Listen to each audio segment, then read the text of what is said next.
ako po talaga, ngayon lang po ako naniwala sa mga yung pinakita ninyo na mga video.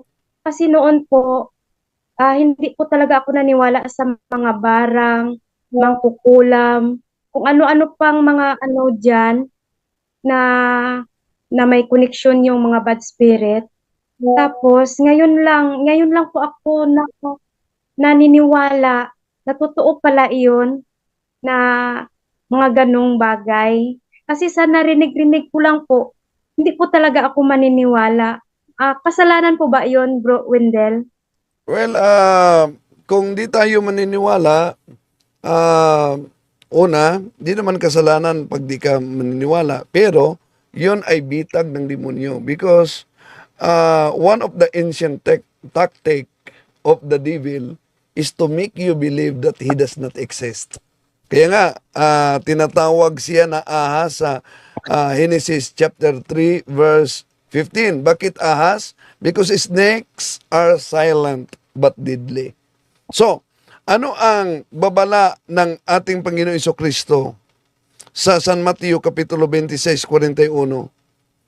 Maliban sa prayer, una, vigilance.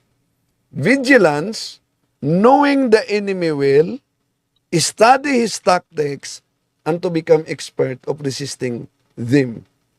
So kaya, ang taong di maniniwala na real ang demonyo at nasa espiritual na digmaan tayo, walang pagkakaiba sa sundalo na di maniniwala na may mga rebelde. Madali siyang iambos.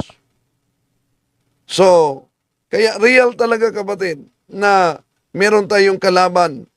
At ang kalabang ito na espiritual ay mas matalino sa atin, mas malakas sa atin, hindi kakain, hindi nagpahinga, hindi natulog.